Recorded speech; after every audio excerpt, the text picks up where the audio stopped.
in potem se igram in pazim, da hodim po vrvi, ne, ker me te lahko vrže noter, tesnobnost, ne, ampak jaz, ko to čutim, pol balansiram, pa golfam, ne, še vedno delam, pa zelo pazim, tak, ne. Aha. Kako pa ta, recimo, tesnobna občutja, a je bilo kdaj to, da niste mogli biti zaveden v temu, kje točno se nahajate, ali ste na robu, ali niste na robu? Meni je bilo takrat, ko sem pregorel, tiste pa več začne se umikati, drugo je, ne.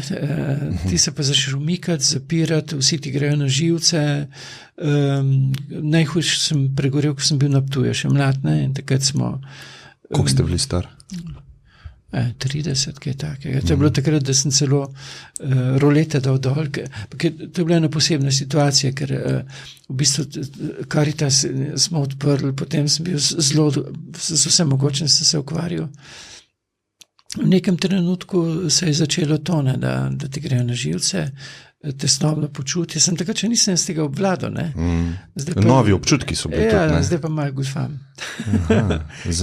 Sam ni pa tako, da ne grem pa, recimo, zato odklonim, recimo, če me kam povabijo, pa vem, da bi šlo predaleč, ne, ker mene ljudje zelo, jaz sem odprt in me jejo, ne, in takrat, zdaj, starejši sem, mal bolj stvari razumem in zato tudi lahko mal bolj golfam.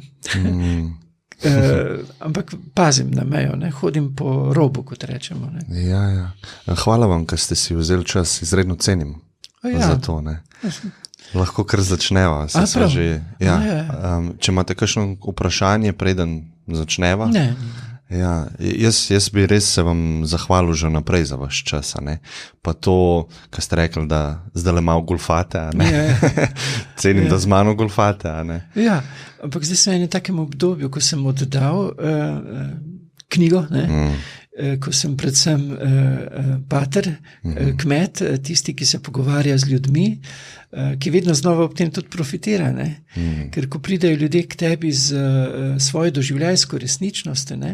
Po eni strani ti nisi sam v svoji, lažje razumeš življenje in takrat so pogovori osebni, niso pogovori formalni, niso pogovori, kaj se vem o čem, kar me ne zanima, ne? Ker mene zanima življenje.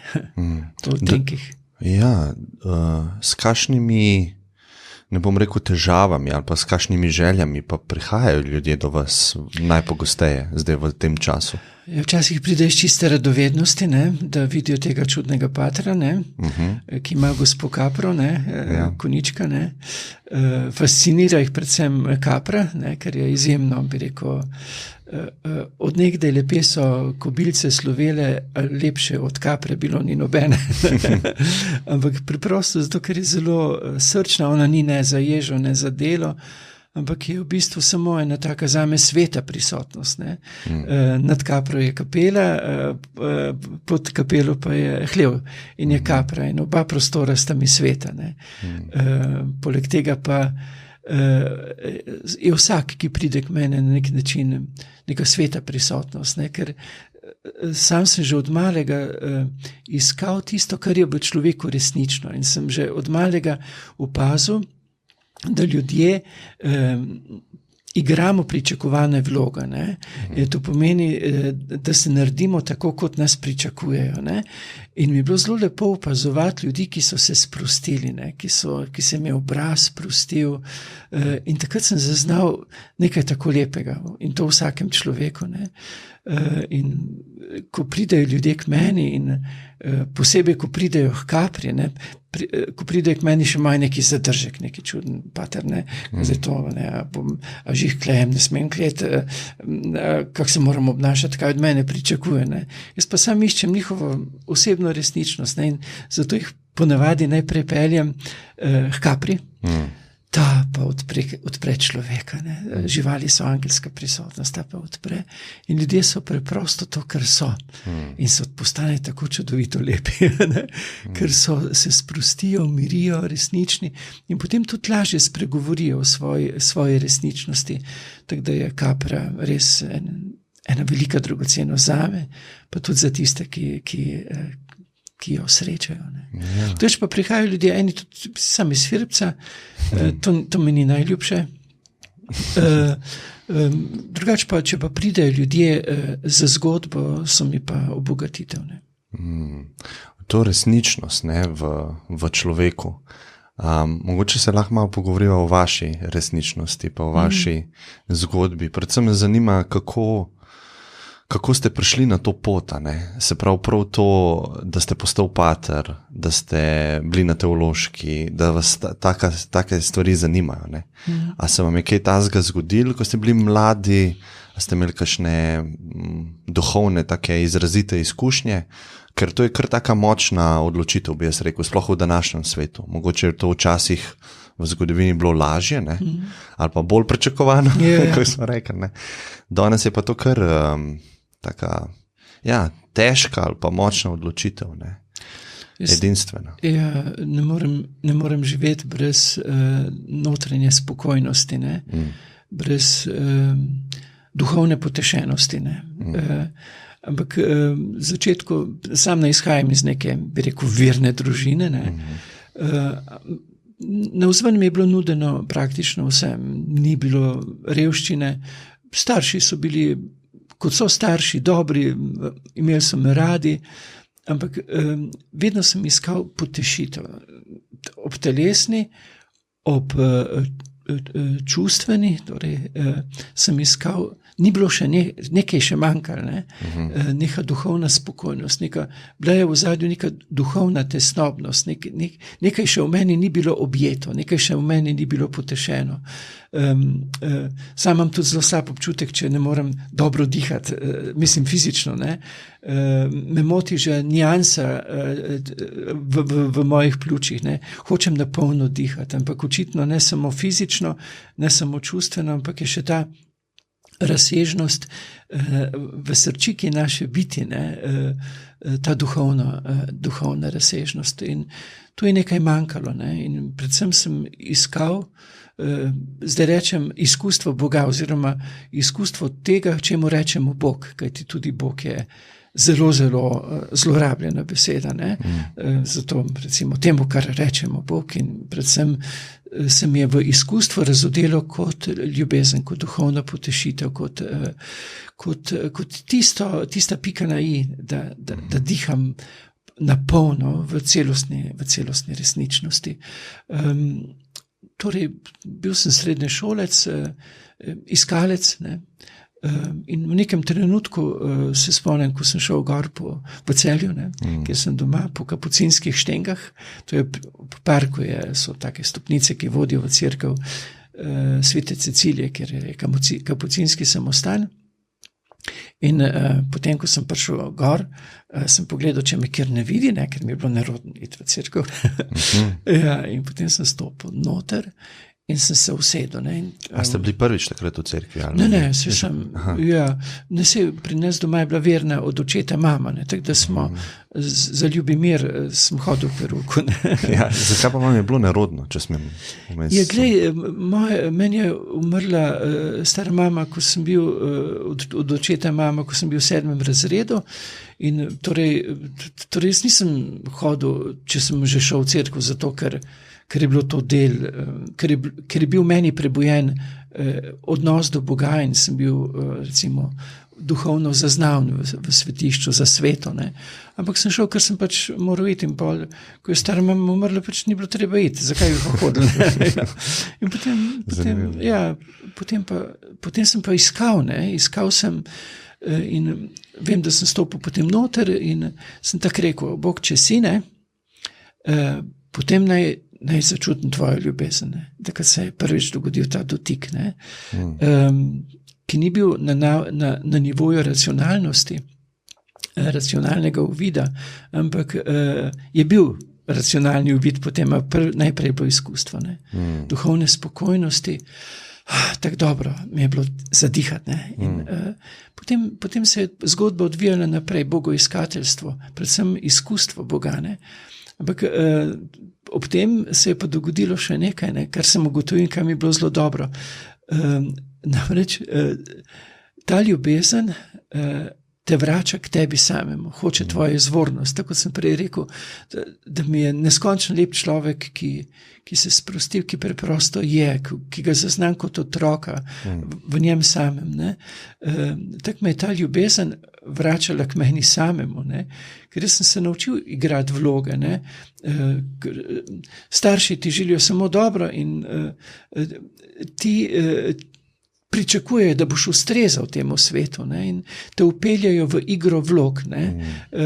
Ti moraš odigrati to, kar pričakujejo, da dobiš petko, da te pred starši pohvalijo. S tem te pa lahko, ne bom rekel, da je nujno, te pa lahko oddaljujejo od tebe samega, ne? In si predvsem igralec vlog, ne? Za pohvalo, za priznanje, da ustrezaš. Ne? Ta ljubezen pa me je vračala k meni samemu, me je prebujala k meni samemu, to je bil pa problem, ne? Ker ti delež mojega, torej to, kar nosim v sebi, moja poklicanost je pa duhovna poklicanost, ne? Je poklicanost v duhovno poslanstvo, ne? Kar je bil pa hud problem, ne? Predvsem za moje starše, ne? Kako zdaj njim povedati, da bom šel v tej smeri. Ne? Koliko ste bili pa star, ko ste to odločili? V drugem letniku sem bil. Srednje? Ko sem napisal na listek, mi smo si starši puščali sporočila v kuhinji na listku, in nekega dne si lahko predstavljal, sem napisal na listek, jaz bom pa duhovnik. In sem pustil to v kuhinji. In zdaj, to je bilo grozno boleče za moje starše. Ne? Ja, seveda. Oče je takoj letel k župniku in ga nadrl. Župnik ni imel pojma, ker jaz nisem hodil k maši. V domači župniji, pa gor k kapucinom. In ko sem prišel domov, ze strani staršev je bila to globoka bolečina in globoko razočaranje. Ampak jaz pa nisem mogel, a bi zopet šel na staro, pa bi me dušilo, pa bi se verjetno zadev, bi bil takšno ali drugačno zasvojenost. Ni šlo, ne. Ampak pa je bilo to tabu tema do 4. letnika, ko sem končal srednjo šolo in sem odlašal z vpisom na glasbeno fakulteto, ne. Do zadnjega dne, ko sem pa zopet povedal, je bilo zelo težko, posebej za mojo mamo, ker torej mamina žlahta ni samo necrkvena, je proticrkvena. Ne? In to je za mamo zelo huda bolečina, tudi za očeta veliko razočaranje. Ni bilo lahko, ampak ste sprejeli. In to je zame dokaz brezpogojne ljubezni, ne? Da sta mi pustila moja pot, tudi če bi se zmotil, ne? Ker tebi življenje potem pokaže, a je to, ali ni to, ne? Ampak to je bilo zame to. Se sicer lomilo, jaz imam duhovni poklic, nimam pa celibaterskega, ne? In to so bila obdobja. Lahko razloživa, kaj je razlika, kaj to pomeni? Ja, je razlika. Recimo, Cerkev od tistega, ki stopi na pot duhovnega poklica, recimo, zahteva neporočenost, zahteva celibat, zahteva, da se odrečeš torej ženski. Jaz pa ni povezano. To mislim, da sploh zelo redko, da je to povezano, zato tudi zelo rad povem, da bo morala Cerkev premisliti, ali je to dopustno. Ne? Ker če Bog ne povezuje duhovnega poklica s celibaterskim, in če piše v enem izmed uvodnih členov kanonskega prava, da nima nihče pravice uvajati običajev, ki so mimo naravnega Božje pravnega reda, torej, ali ima kdorkoli pravico terjati od kogarkoli, ga zavezati, dati kot obvezujoče, če ima duhovni poklic, da bo tudi živel samsko življenje. Po moje logiki, pa tudi po kanonskem pravu, celo po kanonskem pravu, torej nima. Če pa že nekdo to terja, je to veliko vprašanje, ali ti pomagaš to energijo preustvariti v služenje. V služenju, oziroma da žariš na en poseben način, ker se to da. Meni to ni nihče v procesu pomagal sem se pol matral in Bogu hvala, da sem zmogel to poosebiti. Ker mnoge to tudi izkrivi. Ja. Ne? Do ženske ne smeš, to ženske je prepovedano, pa se pa lahko zgodijo odprtost v neka nagnjenja, ki pa pač so lahko tudi zelo problematična, ne? Recimo pedofilija. Ne bom rekel, da je to lahko te izkrivi. Ni nujno. Ni nujno, ampak a bi lahko rekla midva, če smeva na to področje, a bi lahko rekla, da je to glavni razlog za določene stvari, ki se dogajajo tekom zgodovine znotraj cerkve, da je celibat mogoče razlog za to, za ta izkrivljanja, kakor sva rekla. Sam večkrat rečem, da je lahko pred grehom posameznika greh institucije. Ne? Da greh je, da nekdo gre v neko smer, ki je recimo nedopustna, te usmeri, ti odpre pot, lahko, recimo za določeno zahtevo, lahko institucija sama. Ampak recimo to je vprašanje ne samo za cerkev, to je vprašanje za vse institucije. Kaj terjajo za tisti, ki so v njihovi službi? Ne? Lahko, če vzamemo recimo policijo, policija te lahko usmeri proti lastnemu narodu, ki terja legitimne pravice. To ni. In sem prepričan, da v obdobje, v katero vstopamo, bojo morale institucije temeljno premisliti, ali služijo življenju, ali pa služijo nekim interesom, drugim interesom, interesom lastne moči, v cerkvi, dati duhovnika, da mora živeti v neki stavbi, ki ni njegova, ki je cerkvena, ga dati v uniformo, ga dejansko mu povedati, kaj je doktrina, kaj je prav. Ne, to ne pomeni, da je vse pod problem, ampak same institucije bojo morale to preveriti. Isto potem zdravniki, ali delajo po doktrini, ali delajo to, kar je prav. Doktrini, ki jim nekdo predpiše, in je pogosto mimo, celo bi rekel, mimo znanja, mimo stroke. Isto sem rekel policija, isto vojska, uniformirajo človeka v drugačno barvo, in potem ga usmerijo z ubijalskim orožjem na nekoga, ki je v zopet drugačni barvi. Mi smo v času, ki je prehod civilizacije, ne samo iz obdobja dvojnosti dveh rib v vodnarja. Sem prepričan, da se bojo samo po sebi stvari morale prečistiti, ker je tu neka, pa rečemo temu kozmična zavest v ozadju, ki prebuja zavest. In sem prav vesel, da smem živeti v tem obdobju, ker to čas dogajanja ni enostaven čas, ampak je čas dogajanja, ki nas bo odprlo v marsikaj, za kar osebno upam, bo v poglobljenem znamenju človečnosti, tiste človeške zlahnosti, tudi v odnosu do stvarstva, v odnosu do živali, ker to, kar se zdaj dogaja, je skrajno zločinsko. Recimo, ko gledam pri nas kmete, kravice, kdor je pogledal kravici v oči, ve, da je to zločin, kaj počenjajo. Zdaj pred njeno smrtjo, kakšno smrtjo, tam v Zgornji Savinjski dolini, to je bil, ko so to opravili diskretno, doma je bil obred. Žival, predtem je bil obred, žival praktično ni vedela, da je trenutek smrti, tako so to opravili. Kaj pa zdaj počenjajo, kaj delajo za svetimi, živali so svete. Zganjajo, in potem klavnice, To je zločin, ki ga je uvedla neka gospa s križcem na prsih. Kaj to mislite? Ne bom ime povedal. Ker se je pojavila kar nekje tam blizu mene, celo nora krava, in vem, kak je bilo s to noro kravo.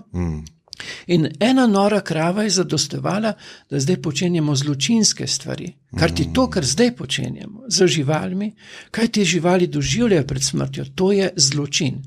In zgodovina bo opredelila to kot zločin. Ampak ta zločin se bo prenesel tudi na človeka. Najprej se začne v odnosu do živali, potem pa kaj smo pa mi za izbrano elito, nič več kot ena živina. Ja, to je se upravičujem, ampak tu sem zelo ranljiv. Ni potrebe po upravičilu. Ja, jaz mislim, da vedno, ko gledamo zgodovino, nas je kot človeštvo lahko sram, ko smo bili do mogoče določene skupine ljudi zelo nemoralni. Ja. In zdaj mislim, da se iste stvari dogajajo, ampak mi ne vidimo, ker smo potopljeni v sistem, kjer so stvari normalne. In čas bo, na srečo postajamo, vsaj po mojem mnenju, vedno bolj moralni. Me zanima tudi vaše mnenje okoli tega, glede človeka pa razvoja skozi zgodovino. Ja. A smo bolj moralni ali... Mi bomo morali predvsem stopiti iz hipnotičnega stanja. Mi smo v nekem hipnotičnem stanju, tudi premišljeno so nas v to speljali. Poglej, pred tebe postavijo avtoriteto, ki ti reče, kaj je resnica. In ti moraš samo ponoviti. Če hočeš iti k Birmi, moraš povedati, kaj ti je pater rekel, in pa narediš izpite, greš v Birmi, ker imajo še te izpite. Če hočeš dobiti petko, moraš ponoviti, kaj ti je rekel predpostavljeni učitelj, in to je način manipulacije. In potem postavijo pred tabo avtoritete. Mi smo navajeni ne uporabljati lastno glavo, lastni premislek, ampak smo navajeni pravilno ponoviti, da smo ustrezni. In to je način izobraževanja v sodobni civilizaciji. Ampak, gled, če mi rečemo, da je bil srednji vek mračen, potem smo mi v pedagoški temi. Kak je bilo v srednjem veku? Če bereš ti Tomaža Akvinskega, ki ga cerkev postavlja kot največjega teologa, če bereš v izvirniku, Tomaž Akvinski napiše najprej, zdi se, in potem on napiše svojo tezo. Pod to, kar napiše zdi se, ima napisan proti temu govori in napiše pošteno, kaj proti argumente. In potem z tezo in antitezo debatira in razpravlja. In kaj pa danes, ko se učimo Tomažu Akvinskem, tako je, to je resnica. Ampak kak je bil proces izobraževanja v srednjem veku? Torej, na ta način zdi se, proti temu govori, to so bila predavanja, so bila zanimiva, to so bila dinamična, predvsem so pa spoštovala človeka v njegovem osebnem, svobodnem razmisleku. In na koncu tega, kar je predavatelj govoril študentom, je bila vedno disputacija. To je bila pa debata med študenti, takrat so smeli uporabljati osebni razmislek.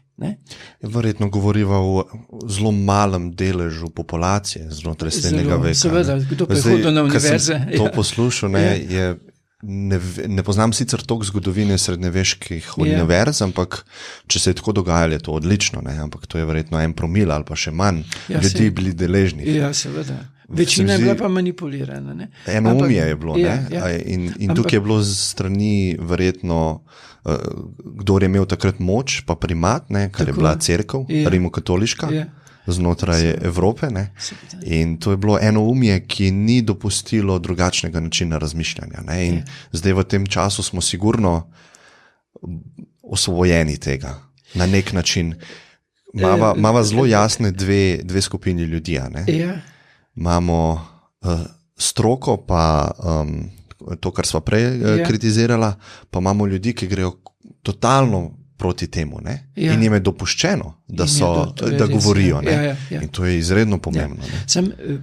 Pomembno bi bilo, da se uvede veščina logičnega razmisleka tudi pri poučevanju, recimo, veruka in poučevanju v šolah. To pomeni, ker se sam sprašujem, zakaj hipnotično stanje ljudi, zakaj ljudje ne uporabljajo bolj osebni razmislek, zakaj se tako postavimo hitro na eno stran ali pa drugo stran, zakaj nismo v dialogu igrivi, zakaj ne govorimo o svojih spoznavnih resničnostih, ampak o resnicah. In potem na podlagi resnice lahko mi takoj začnemo kregati, ko bomo pa začeli govoriti, recimo, in bom šel na svojo firmo, najprej jaz o svojih osebnih spoznavnih resničnostih, ne o resnici. Ker potem mora tisti, ki hoče iti Birmi, samo pravilno ponoviti. In ko bo učitelj dal spregovoril o spoznavnih resničnostih in odprl misel v nadaljni razmislek in bo tudi v procesu izobraževanja posvečen čas za veščino logike. Za veščini logike pa rabiš ti, tako kot je pisal Tomaš Akvinski, zdi se, proti temu govori, dajmo razmisliti. Saj so res predmeti oziroma vsebine, ki se jih moraš dejansko naučiti, ne? Ampak gremo še nazaj, atenska šola, ne? Kaj je bilo? Za atensko šolo, starogrško šolo je bilo, daj učencu samo temeljno znanje, potem pa se sprehajajo po stebrniku in učitelj zastavlja vprašanja tako, ne tako, da učenec pravilno ponovi, ampak da z vprašanji sprovocira dejansko podano mu vsebino za nadaljni razmislek. Ne? Zato so recimo Sokrat, znanje ni končno. Ne? No, gre za to, da izstopimo iz, bi rekel, hipnotičnega stanja, samo ponavljanja, brez osebnega razmisleka, v odprtost, v dinamiko. Ko več ne bomo govorili, resnica je, ne bom jaz rekel, resnica pa je to, ne? Musliman bo rekel, resnica je to, pa se lahko sam stepemo.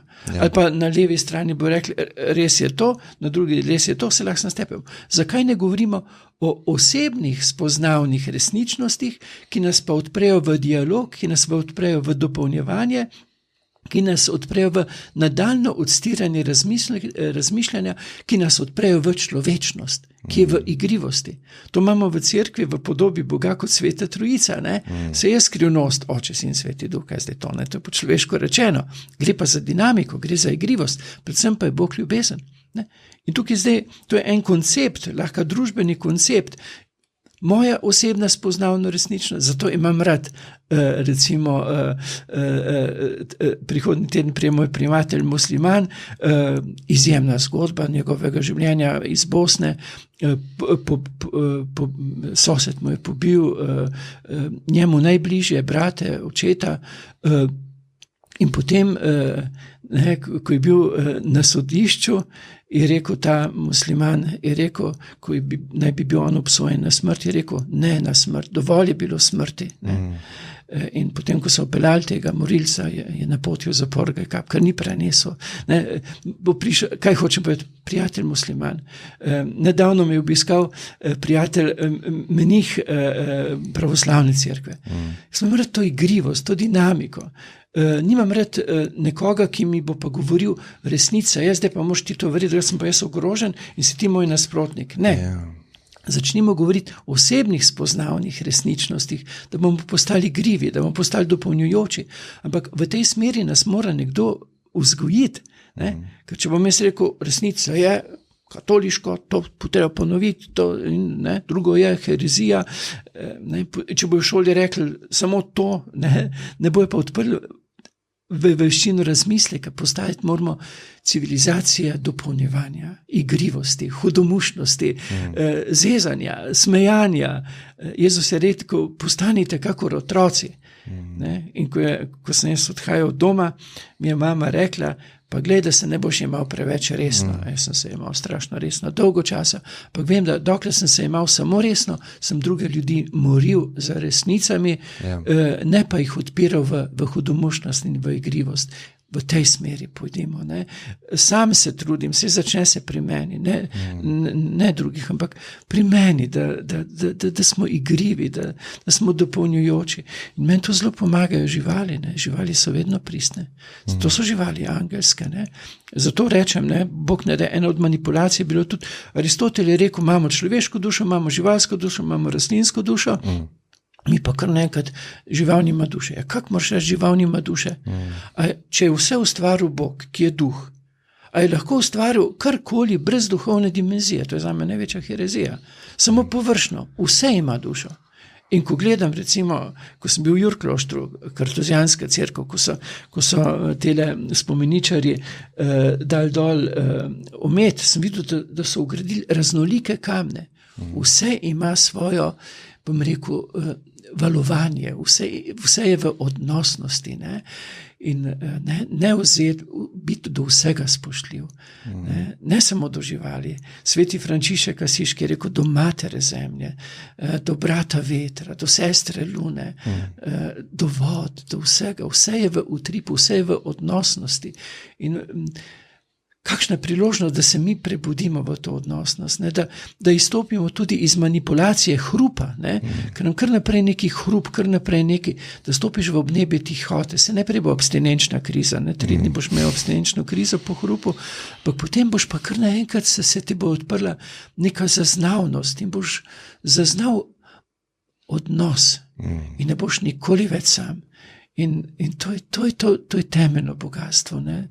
Vse govorimo o sebi, seveda vedno govorimo o sebi. Sem razumel in slučajno se strinjam s popolnoma vsem, kar ste rekel, čeprav sva v drugačnih vlogah v tem življenju, ne? Ampak jaz to izredno čutim, ne? To odprtost do sveta pa minimiziranje razlikovanja med atomi. Med to cerkvijo in drugo cerkvijo in tem svetim krajem in drugim svetim krajem in nasploh kraji, ljudmi, živalmi, najlažje rečem znanstveno atomi, ne? In tukaj je meni budizem zelo blizu, ne? Ker malo ste omenil odvisnost in zdaj odvisnost lahko gledamo tudi tako zelo duhovno kot odvisnost na nek skupek atomov, ki mi da nekaj. Lahko je to moja punca, sem odvisen, lahko so to mobilni telefoni, lahko so to substance, to so neke molekule, ki mi dajo nekaj. Ne? Zdaj pa budizem, kot jaz vidim, ne, ali pa kot vidim nauk jaz Bude, je, da se odrešiš teh odvisnosti in vse postane dovolj. Ja, to je dobro rečeno. In to je obratna stran od odvisnosti. Ne?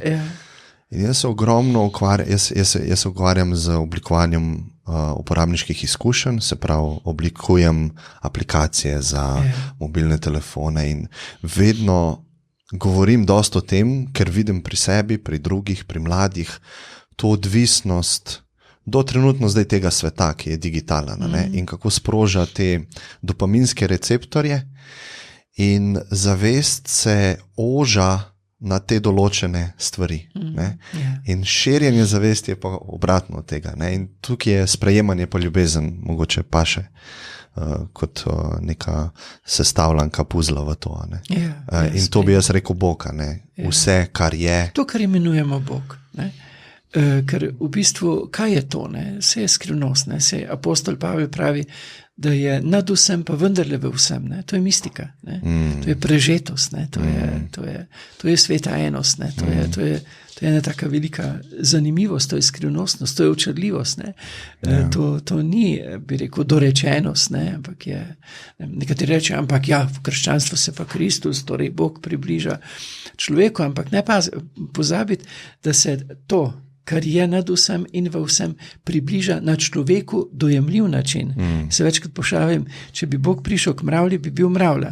Zato bodimo skromni, bodimo ne naduti, ne samo pašni, ker s tem dejansko postajamo nevarni, ker bomo proti drugim, ker imamo v posesti resnico, in to je, cerkev je dejansko na nek način, Desa mi je rekla, vi mislite, da ste okupirali Boga, niste ga, tudi izven vas je, izven vaše institucije. Poskusili so nekateri, saj tako je meni čutite. Seveda, to je izjemna moč, ki jo imaš. To je bila temeljna tendenca, če imaš ti v svoji škatli Boga, to je lahko temeljni, zato sem rekel, da je beseda Bog ena najbolj zlorabljenih, če ne najbolj zlorabljena, bolj kot beseda ljubezen.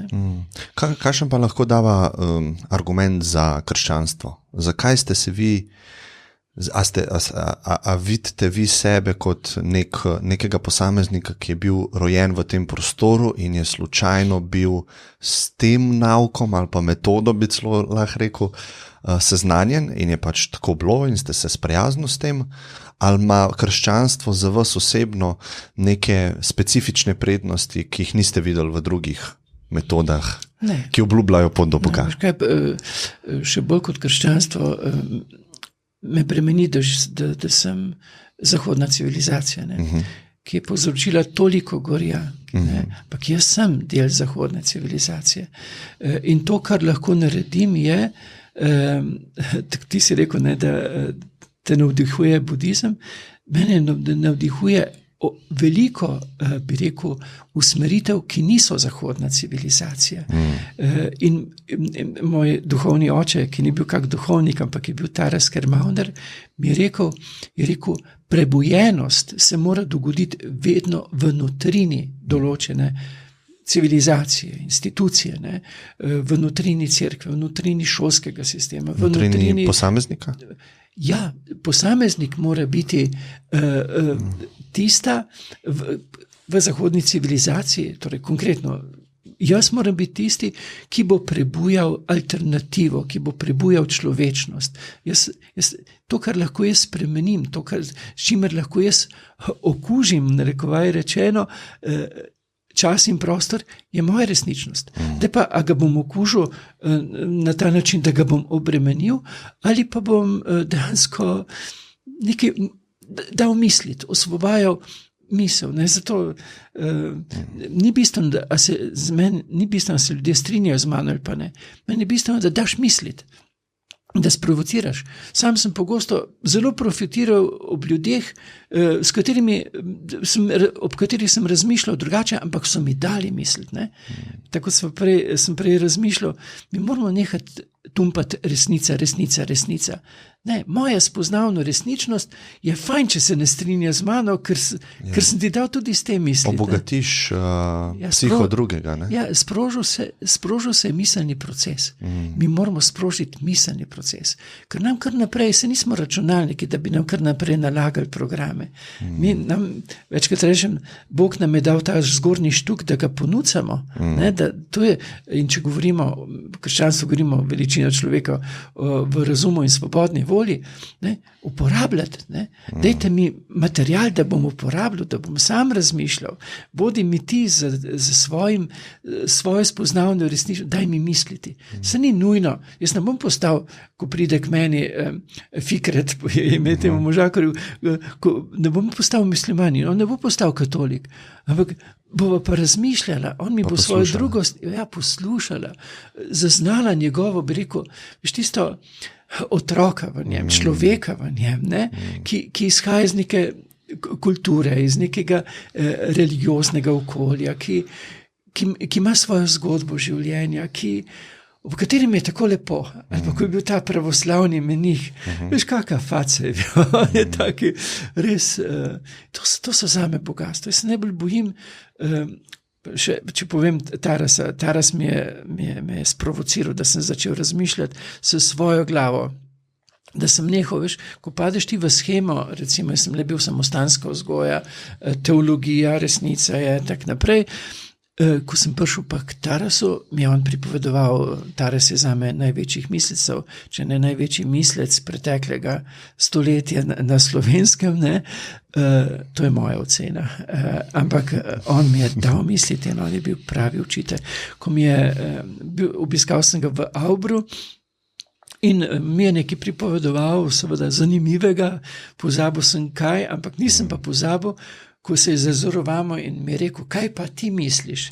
In jaz sem bil ves prevzet nad horizonti, ki mi jih je odprl, sem rekel, čistak kot ti. Taras je bil pa kolerik in je vstal in je zarohnil, pa zgin, pa s tabo nijo kaj počet, če ti ne misliš svojo glavo, če mi ti ne daš misliti. Ja.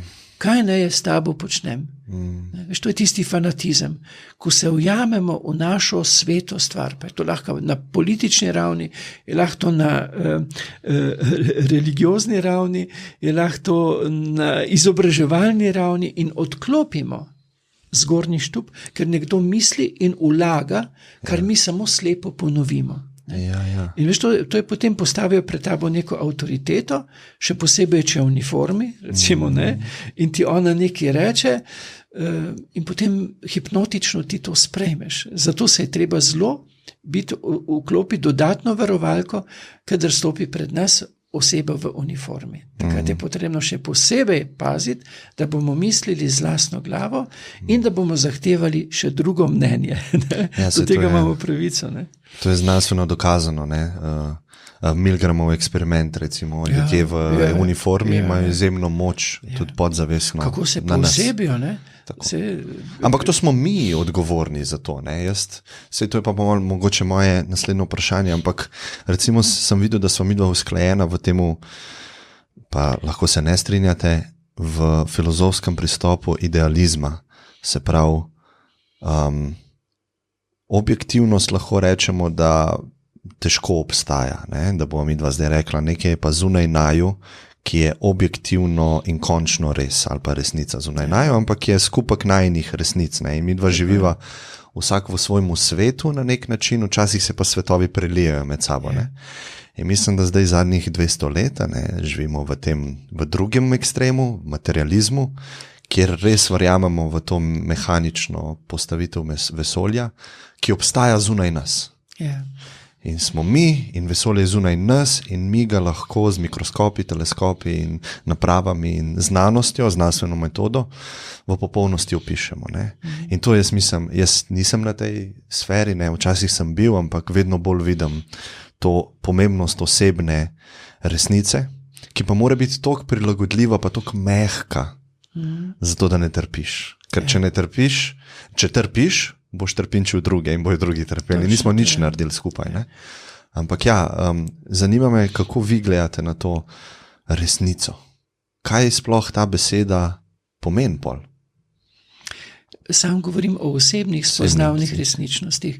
Ko si pa govoril o vesolju, to je moja ljubezen in človek je moja ljubezen in eno in drugo je povezano in rad imam duhovne razsežnosti, ne, si pregovoril budizem, mistika, to mi je blizu. In kar me prevzema v vesolju, makrokozmosu in v vesolju v malem človeku, mikrokozmosu je, kako je pravzaprav vse povezano, ne? Kako ljudje, ki niso bili tuji samim v sebi, ne? Ki so vstopili v duhovno, torej v notranji jaz, rečemo temu, ne? So zaznavali zakonitosti velikega vesolja in sedaj v zakonitostih velikega vesolja prepoznavamo zakonitosti človeka, ne? Recimo obnebje singularnosti, ne? Kjer se prostor ukrivi in kjer pade vse v neko, bi rekel, brezčasno, brez onkraj snovnega, onkraj črne luknje pravimo, ne, v središču naše galaksije je tudi čudovita črna luka, ki se nam sedaj približa, ampak taka obnebje singularnosti je tudi v človeku. Ne. In recimo, če pomislimo na derviše, ne, ki plešejo, kaj oni ustvarijo? Ne? Oni ustvarijo galaktični ples, oni ustvarijo s tistim, zakaj nosijo kiklo, ne. Grdo rečeno, krilo, ja. Sem spoštljiv, ne želim žaliti, če se malce... Ne? Ja, zato pa, da ponazorijo galaktični ples in kaj se zgodi v njihovem temenu, v njihovem osebnem stebru, ne? Se dogodi presežno. Oni pradejo v zanos, v mistični zanos. Zato je ta ples dervišev, ne? V uvid, ne? Nadčasovni, nadprostorski uvid, ne?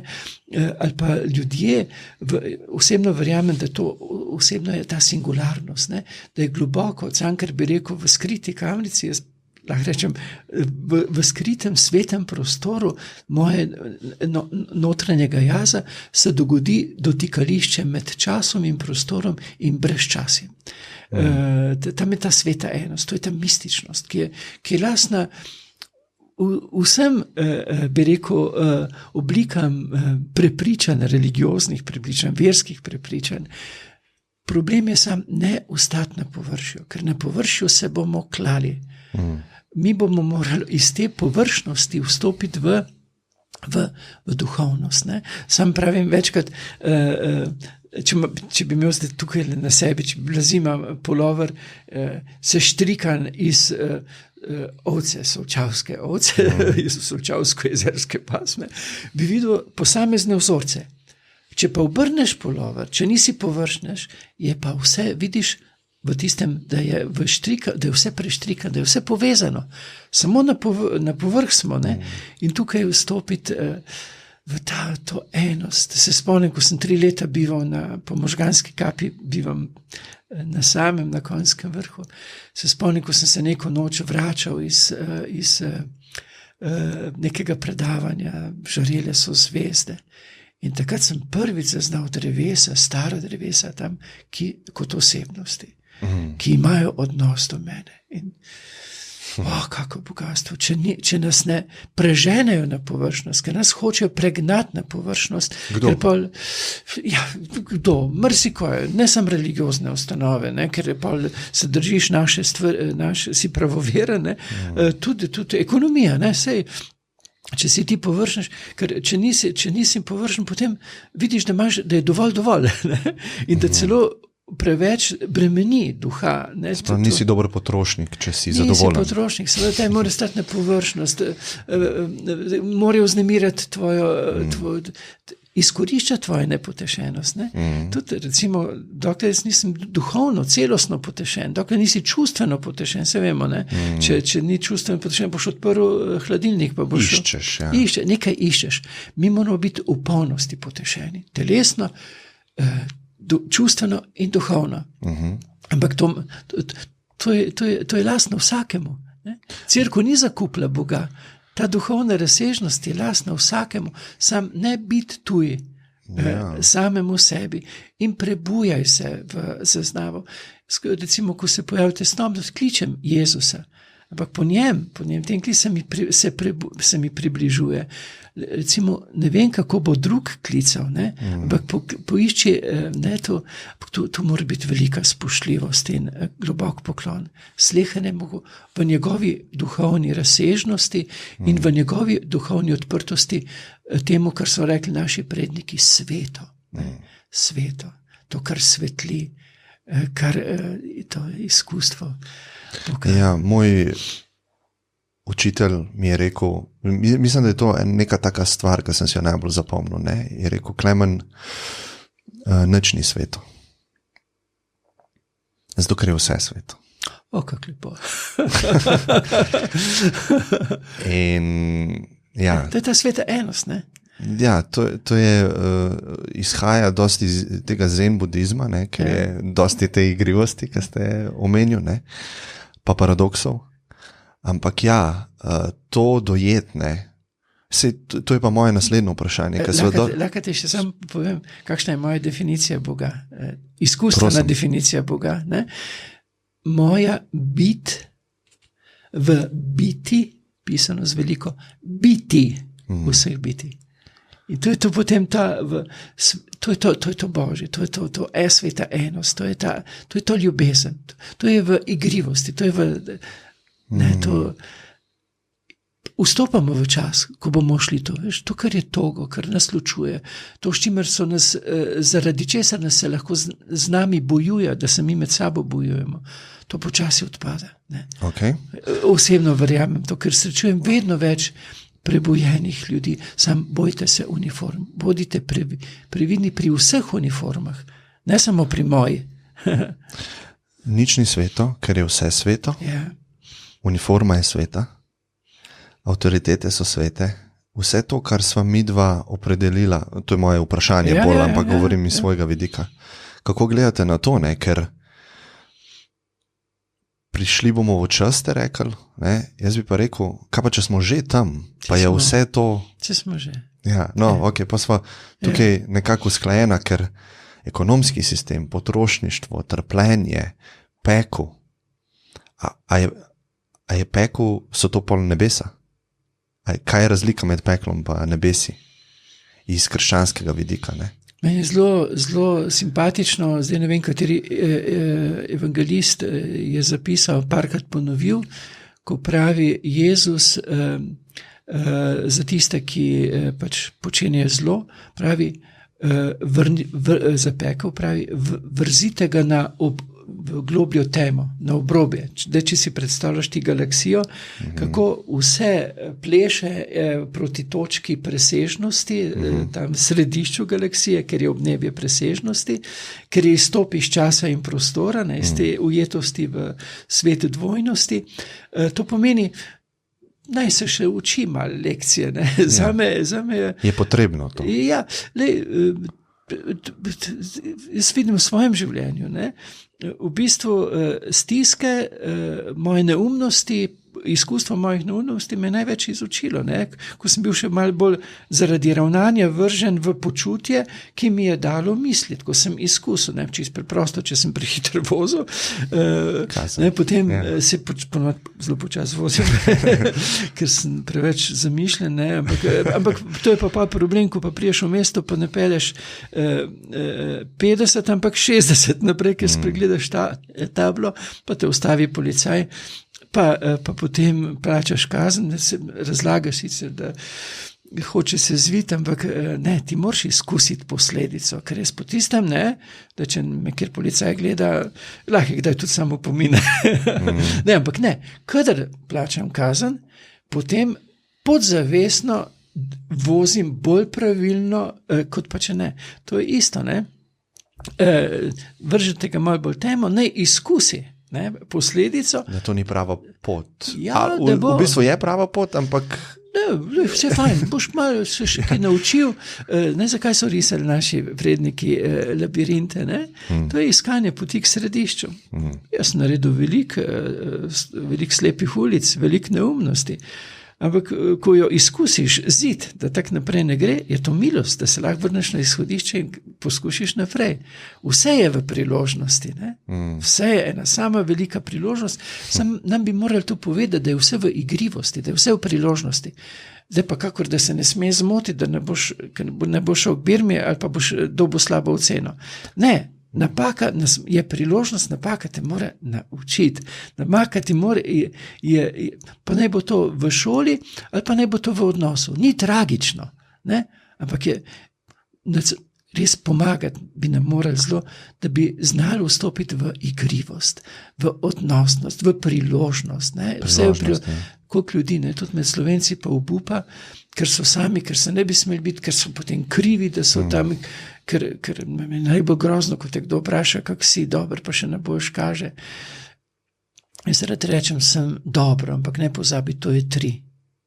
In nočem več kot za 3 in nočem manj, ne, to je tudi bila rekel budistično, ker hočem samo duhovno spokojnost, ker hočem duhovno ravnovesje, ker hočem notranji mir, ker in sem dolg časa sem se, kot bi rekla Sanja Romsman, guncal kot afna med razpoloženjem, ne, peklenska gugalnica, mora biti ful dober, super, wow. Euforija, ja. Ampak stopnja euforije, zmeri stopno depresije, pa sem se pa zaguncal dol, pa sem se pa res kot afna, ne, ampak za opice mogoče je to spodobno za človeka, ne, spet nekaj, mi bo ful dober, kaj bom, ne, da hočem za 3, mir, duhovna spokojnost.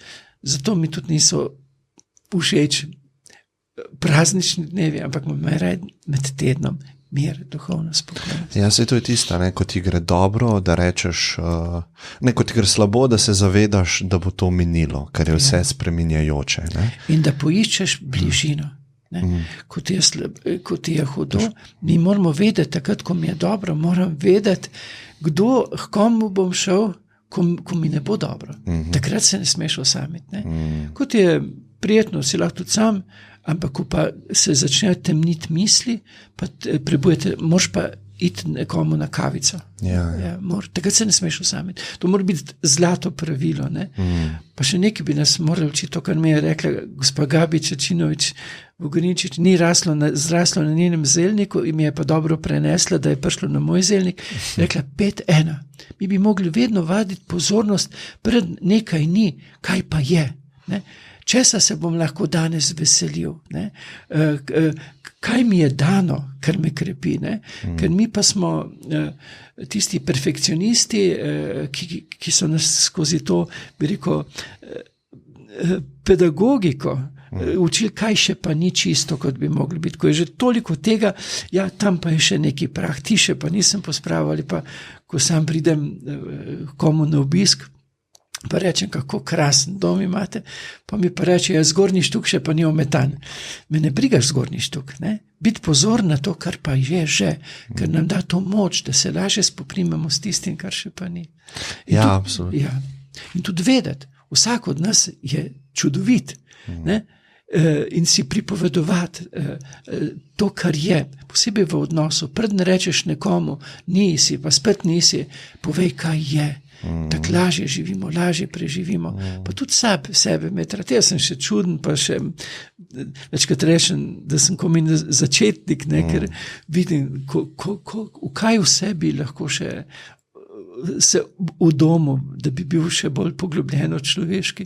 Ampak obenem se imeti pa rad, da sem tudi štoras, da sem tudi še tumpas, da sem taki, ne se poniževati, ampak vedeti, ne, lej, vsak bi mogel vedeti, kak je čudovit in to je, veš, da bomo vstopili kot otroci v igrivost, ne. Ja. Sam si želim to. Ne, pol je tako lepo živeti. Lažje, ne bom rekel, da je lahko, ampak je lažje. Ja. Recimo, če imamo te temačnejše izkušnje, ne, da se človek zaveda tega, pa da ima pripravljene neke niti, ki jih lahko povleče takrat, sploh pogovor z bližnjimi. Ne. Neka urodja.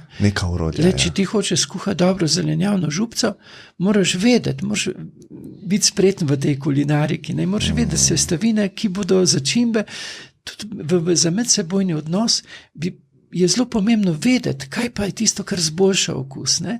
Najprej, eden od takih temeljnih je, recimo, preden ti bom rekel, kaj ni, s čim si mi šel v nožice, se bom potrudil in ti bom povedal, zakaj sem ti pa hvaležen. Ne? Recimo, marsikaj je vredno spoznati, ali pa vsak izmed nas ima svojo zgodovino, ne? Ampak jaz lahko iz svoje zgodovine, z tega, kar sem doživel, mogoče slabo izkustvo, ko srečam tebi nekaj pripisujem, ne? Pišem scenarij, on je to mislil, ne? Ja, ne vem, kaj si ti mislil, ne? In tu bi nam morali pomagati, da bi tudi v odnosu imeli orodja, spretnosti, da bi bili naši odnosi lažje igrivi, ne pa da bi se takoj zapečatili v neko brezizhodnost. To je res, samo po drugi strani prideva spet do tiste male težavice, ne, da lahko samo posnemamo pa sledimo. Ne. Se pravi, nekdo nam reče, to je dobro orodje. Ampak če ti tega ne razumeš, da je to resnica, ker ni tvoja resnica, ne, in boš to orodje težje uporabil, ne, kot če imaš pa ti, padeš v ta prepad, probavaš vse različne načine in potem nekaj začutiš. Ne? Začutiš, da ti je nek pogovor pomagal. Ne? In če imaš zavedanje, da to vidiš, si se nekaj naučil in si nekaj razumel. Si bogatejši. Ne? In jaz pri sebi vidim, da te osebne izkušnje so mogoče 100-krat ali pa 200-krat močnejše kot izkušnje, ko mi nekdo samo posreduje neko znanje. Ni enako nič, nekaj je, ne? Mogoče se kdaj spomnim, lahko pa še to probam, ker sem slišal, ampak ta osebna izkušnja, ne? Kad ti razumeš eno stvar, ne? Kad zdaj sem hotel iti pa še na drugi pol, ko nam gre pa zelo dobro, da takrat se moramo tudi zavedati, da to mine. Ker jaz recimo se okrožam z ljudmi, ki jim gre recimo materialno ali pa v tem fizičnem svetu trenutno zelo dobro. Ne? In vidim tudi pri sebi, da hitro ego zraste, sebi pripisuje zasluge za vse te stvari in misli, da je neuničljiva. Ne? In bolj kot misliš, da si neuničljiv, bolj boleč bo padec pol na drugo stran, se mi zdi. Ne? Ker zares si uničljiv, ne? Zelo uničljiv, ne? Zelo majhen si. Ne?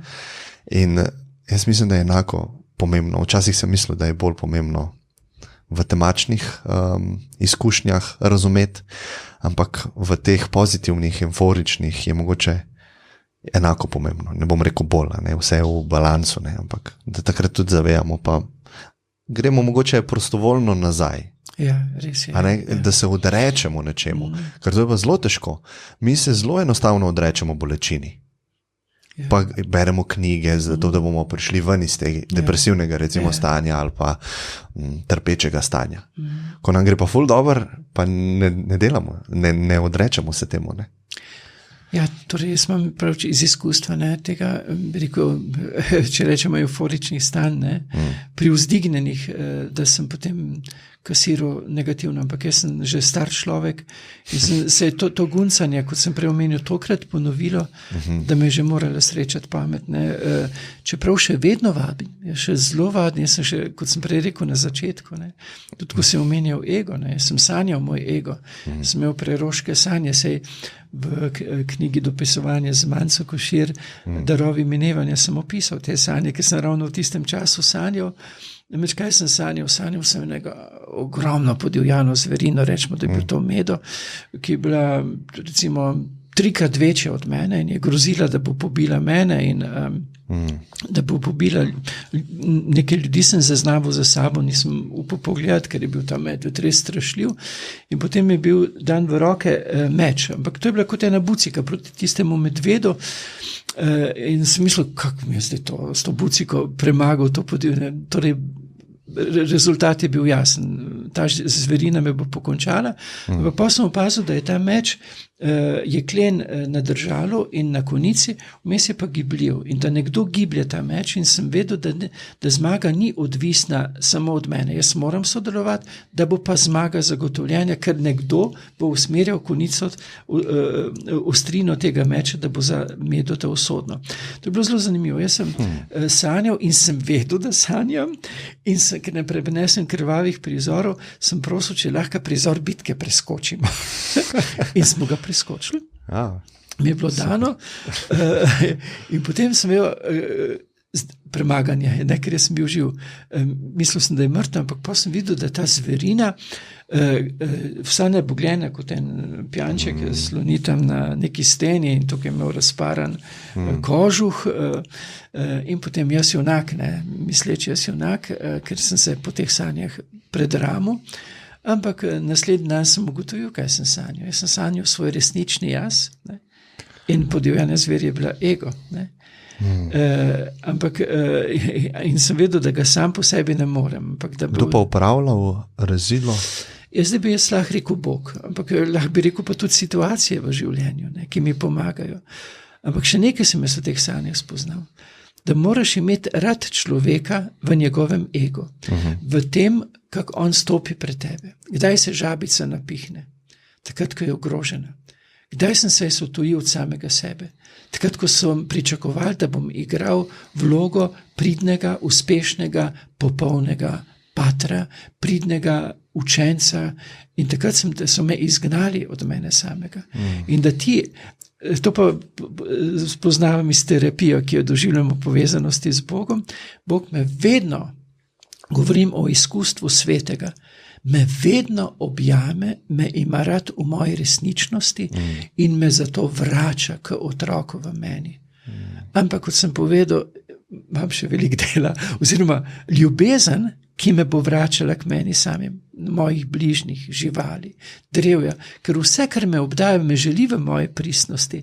Kapra je pristna, drevesa so pristna, mati zemlja je pristna in me vračajo, me hočejo v moji pristnosti, da bi, kot pravi Hafis, plesali skupaj, bili igrivi skupaj, Tudi Bog me zapleši z menoj, Bog pozna samo 4 besede, skupaj zaplešiva nekako, sem malo pozabil do besedno, hoče to igrivost, in mi se moramo vračati te igrivosti, ampak mi se ne bomo vračati k tej igrivosti, kriv si, ampak ko te ljubezen objame in vrača k tebi samemu.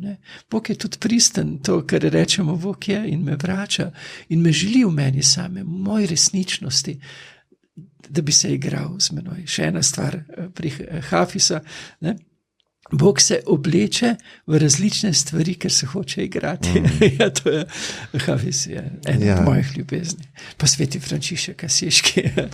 Ali lahko rečemo, da se Bog obleče v nas?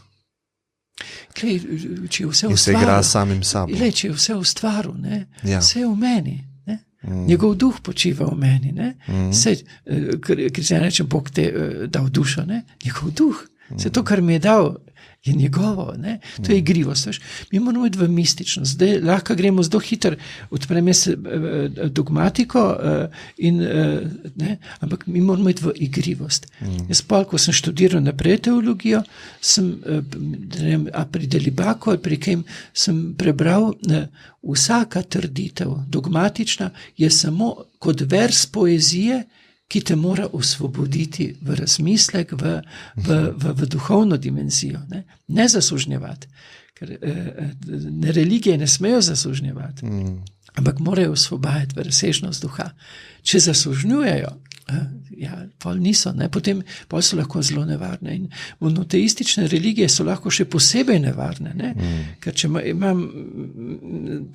te zapremo našo resnico in te muslimanski duh imam zapre v njegovo resnico in te ne vem, kdo zapre v svojo resnico, pa se lahko samo še bojujemo. Bog pa se hoče igrati hoče igrivost. Zato ne več govoriti o resnicah.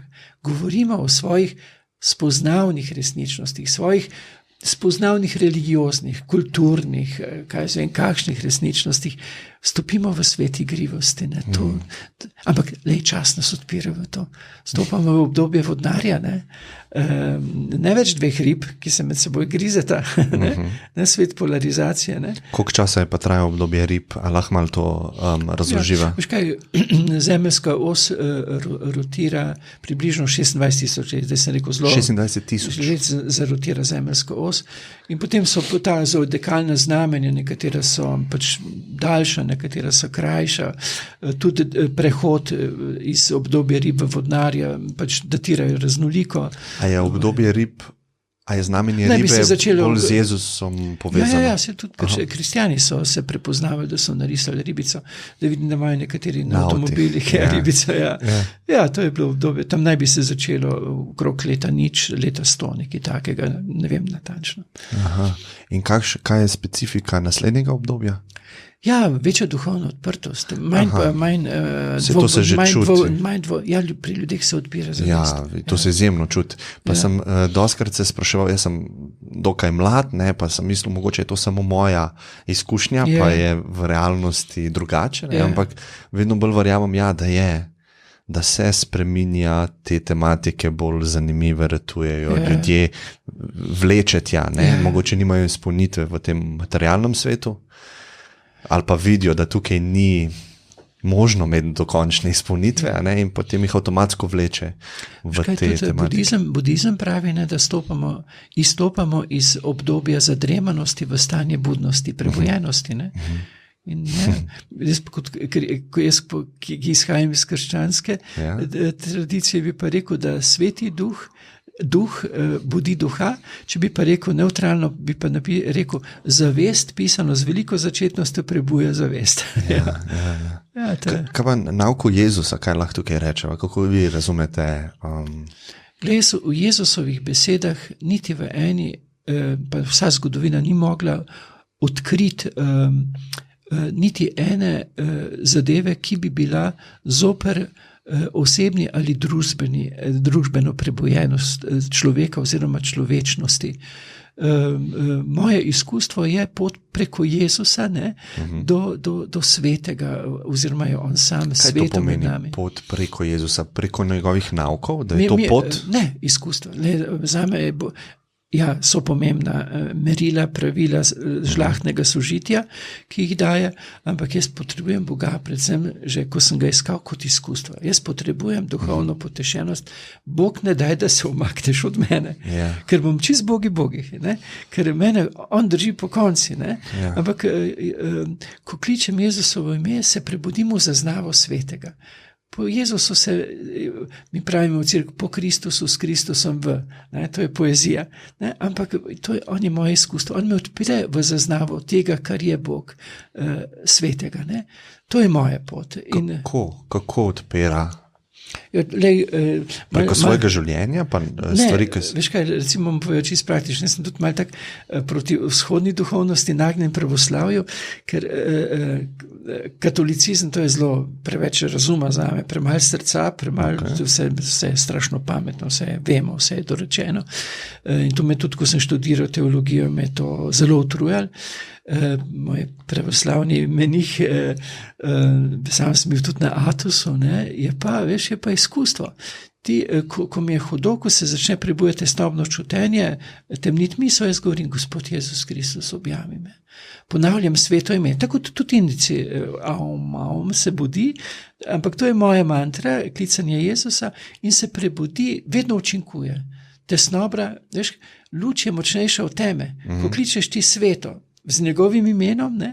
Indici kličejo na svoj način, jaz ga kličem na svoj način, se prebudiš v obnebje svetega, v izkustvo svetega in v to duhovno potešenost. Jaz brez tega, jaz to živim tam na Konjskem vrhu kot puščavnik, to je privilegij, čeprav sem zelo vpet v svet, v obveznosti tudi, ne, ampak imam pa lahko. Pa na YouTubeu ste dosti. To pa sploh, jaz ne vem, ne spremljam. Ne spremljate, no zdaj boste, ker to snemava in na internetu se reči, vaši posnetki, govori.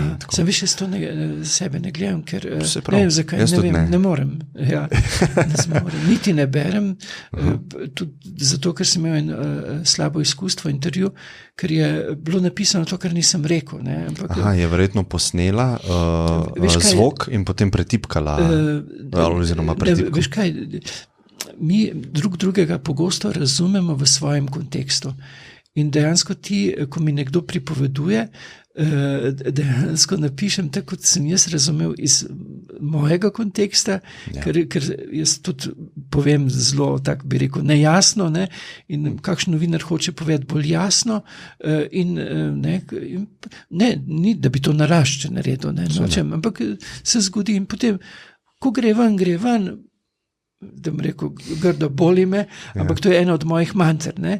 Če vidim, da bi se me kakšna situacija preveč dotikala, pa se mene ne tiče, je moja mantra boli me, to ni moje. Distanco, ne? Ker je zelo pomembno pustiti drugim njihovo zgodbo življenja, tudi če vstopajo v našo zgodbo, pa se ta zgodba nas ne tiče, boli me. Ne? Tudi če bo šlo to, kar mi danes kar govorim, komu ne bo prebuje prijetnih čutenj, ne reče boli me. Fajn, svoboda. Zagotovo bo, ampak kaj smo tukaj tudi usklajena. Jaz tudi ne gledam, ne ukvarjam se s tem.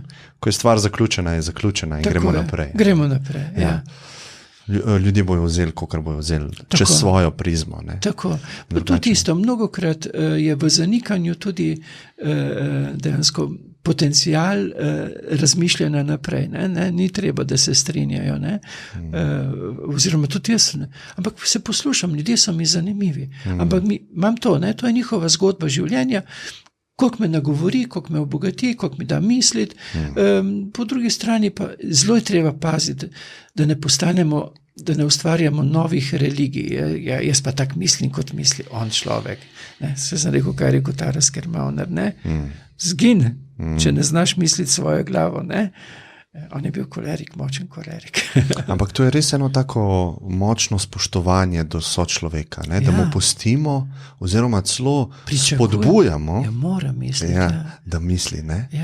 In obratno bi bilo, ljudem je ponavadi všeč, če se ljudje strinjajo z njimi. To je nevarno. Izredno nevarno. Ampak ta gospod je pa vedel. Ker tudi brez uniforme se potem uniformiramo.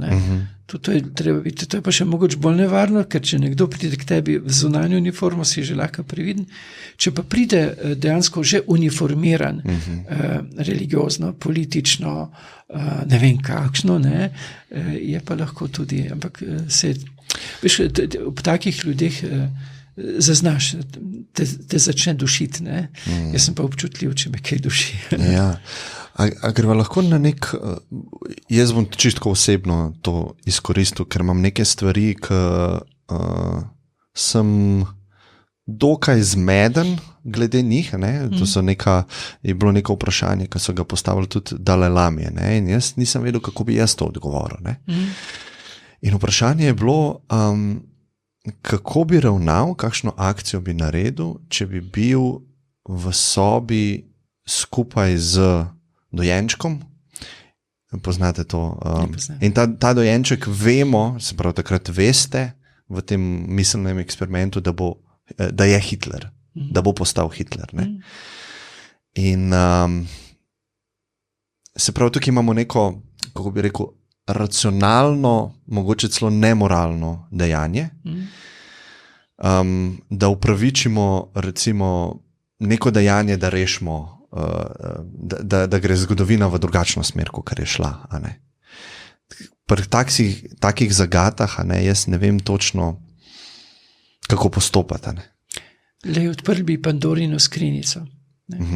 Če bi mi rekli... Kaj pri koroni, če je neka zunanja stvar, strokovnjaki pravijo, to je bilo takrat na začetku,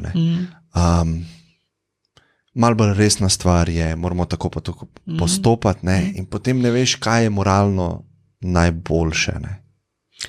Zelo pomembno je, da ne odpremo Pandorino skrinjico zlorab. Ja, mi bi rekli, Hitler, ta človek bo povzročil toliko in toliko zla. Bolje je, da tega človeka ni. Ampak mi smo s tem legalizirali, da tiste uboj. Ampak na Hitlerjevo mesto bi gotovo stopil nekdo drug. Tako da Hitlerji so bili in bojo, in ko so snemali, ko so igrali Taborjevo Hitler in njegovi Judje, se mi zdi, dramo, in so je tisti, ki bi moral podobiti Hitlerja, je potožil avtorju, da se ne more poosebiti, da ne more te vloge odigrati, mu je rekel, poišči ga v sebi. Veš, ko dozori čas, se lahko tudi zelo manifestira, tudi po meni. In to je zelo treba paziti. Kaj hraniš, je pa tudi zelo treba paziti, da ne odpremo Pandorino skrinjico zlorab, kajti mnogi, ki želijo manipulirati s človeštvom, nastavijo kot nujno, da moramo nekaj legalizirati, kar samo po sebi ni dopustno in uboj vsekakor ni dopusten. Nikoli. Nobenem primeru. Nobenem primeru. Tako sem osebno prepričan. Mi je všeč, da vedno dodate osebno noto. To izredno cenim in razumem. Tako.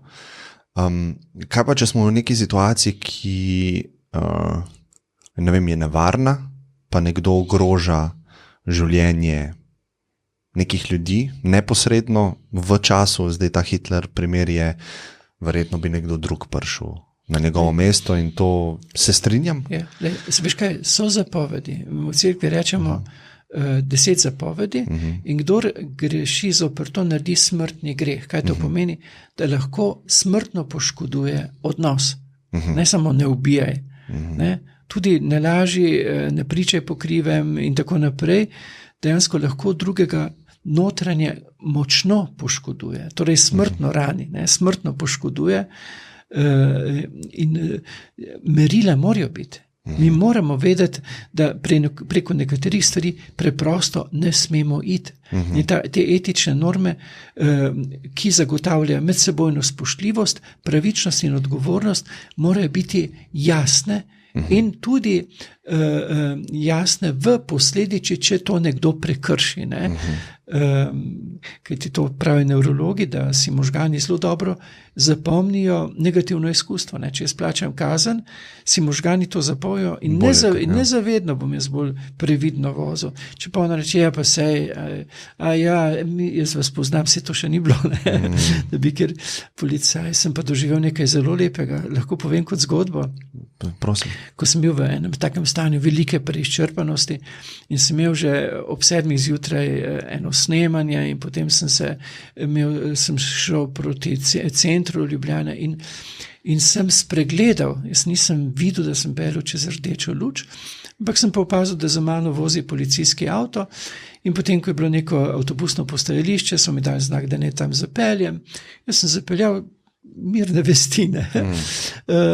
Stopi k meni policistka in reče, a vi veste, da ste prevozili rdečo luč?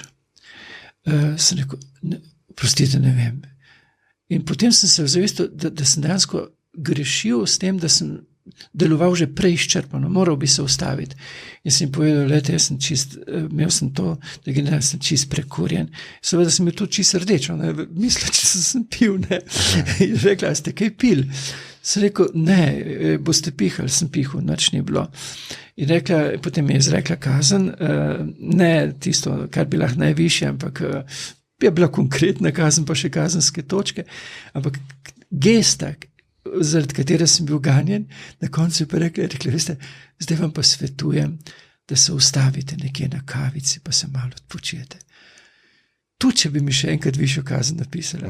Ta njena gesta, sočutja, naklonjenosti, ne, mi je bila tako mila in dragocena in zato moj poklon vsem uniformiranim, ker poznal sem tudi mnoge čudovite uniformirane patre, poznal sem mnoge čudovite, omenjal sem zdravnike, nisem že, ampak te policistko, ne. Tako da ne bi mislili, da smo vsi uniformirani nevarni, ne, ampak prav ganjen sem bil, res ganljiva poteza in hvala za to. Pravičnost na eni strani, ne, po drugi pa srčnost. In to je ta kombinacija, ja, biti moramo pravični, ja, si pelil čez rdeče, ja, nisem hotel, ja, si, ne, kazen mora biti, ne, ker si možgani zapolnijo posledico, neugodje, nimajo radi neugodje, obenem pa dati srčnost, ne otegniti ljubezni, ne. Ja, biti merila, dati izkusiti posledico pozitivnih in negativnih ravnanj, kar se je štožanje, so rekli naši predniki, po drugem pa nikoli odtegniti ljubeče naklonjenosti. A lahko nekaj rečeva o knjigi, ki ste jo glihkar oddal? Ja, to sem 15 let raziskujem megalitsko civilizacijo, ki je tudi naš prostor izjemno zaznamovala. Kaj pomeni megalitska? Megalit pomeni veliki kamen, mi poznamo Egipt, Stone Age, ali pa pravzaprav ogromno teh megalitskih postavitev po celem svetu. To so neke zgradbe, stavbe, ki imajo energetsko namen. To je bila kultura velikih kamnov, ja, ki so imele namen. Sam sem raziskoval predvsem ta prostor med Savinjo in Sotlo, severno od Save, ki je v globalnem prostoru zavzema Orionov pas, ampak zdaj ni čas, da bi vse naletel sem, ko sem bil v Jurkloštru, na Orionov pas, tri griče z zidovjem in potem te megalitske strukture. Posebej me je prepričalo v zvezdje Bika, ki še sedaj, tako kot na nebu, tečejo grebeni, tam, kjer so zaznamovali sveti prostor, na nebu zvezda, na zemeljski poziciji svetišče, megalitsko svetišče, potem pa so povezave z grebeni. To sem res, to zame, nekateri rešujejo križanke, sem tu čisto noter padel, ne. Seveda v tistem času, ki mi je preostal. No, in tu sem raziskoval in to so res, da sem končal to. Že pred leti sem napisal knjigo, v kateri sem predstavil vzvezdje Oriona, ki še vedno, kakor na nebu, tako tudi v svetiščih in povezavah stoji na zemlji. Oriona, dvojčka, velikega psa, bika in svete reke Eridan. Zdaj v tej knjigi, ki bo pa išla, bo pa prikazano več kot 60 zvezdi, ker me je, bi rekel, po božji previdnosti, očitno je višji interes, škof selil točno po tem področju, Razbor pod Lisco, Jurklošter, Prevorje, in sem imel čas, in pol so ljudje že vedeli, da to pride, pa zdaj nek čuden pater, ki ga zanimajo čudne postavitve, ker so se že ljudem zdele čudne, in pol so me lovci vodili, pa domačini, ne, na te, ampak potem, ko sem najprej je to bilo zelo naporno, ne, ko sem pa uvidel koncept, je bilo potem mnogo lažje, čeprav ne lahko, ne. To je bilo res eno zelo garaško delo, ki bo dalo misliti, ne, ki bo spodbudilo misel. Ja, to zelo zanimivo. Na eni strani ene bo zelo prevzelo, ampak jaz se vedno bojim tisti, ki ploskajo. Pri tem takoj naredim distanco. Eni bojo pa pomen pač se norca delali, pljuvali, ampak jaz sem si rekel, jaz moram to življenje, v katerem sem celibater, dobro izkoristiti. Ker jaz se lahko izpostavim. Po mene lahko pljuvajo, ampak veš, ker sem previden, imam distanco pred ploskanjem, me tisti plunki sploh ne zadenejo. In je to, jaz imam rad ljubimir in spokojnost in ravnovesje in čisti odnos pred vestjo in pred Bogom, ker sam osebno verjamem, da bom nekoč mogel stopiti v obnebje ljubezni, pisano z veliko začetnico, in takrat bom sam sebe uvidel v odsevu te ljubezni. Ne? Zato pravim, da je moj šef tisti, ki se piše z veliko začetnico, vsi ostali, pa naj bojo na kakršnikoli funkciji, pa so zame samo šefiči in nikakor ne šefi. Razumem, ja. Super. Jaz imam vedno na koncu tako, da postavim vprašanje, ki ga je prejšnji gost postavil. Sicer ne za vas, ampak ker ni vedel, kdo bo naslednji gost. Ne vem, če poznate tega človeka. Kdo pa je bil? Ime mu je Čale Sale. Ne poznate. Je simpatično ime. Dobro zveni. Simpatično ime, ker je v bistvu on je reper. Se pravi glasbenik, mogoče celo najbolj uspešen slovenski reper. Nasplošno imam reperje rad, ampak poznam enega, ko smo družinski prijatelji, to je Kiki iz Prekmurja, njegove repe poslušam. A res? Ja, seveda, Kiki? Ker je zelo tak udaren, pa še,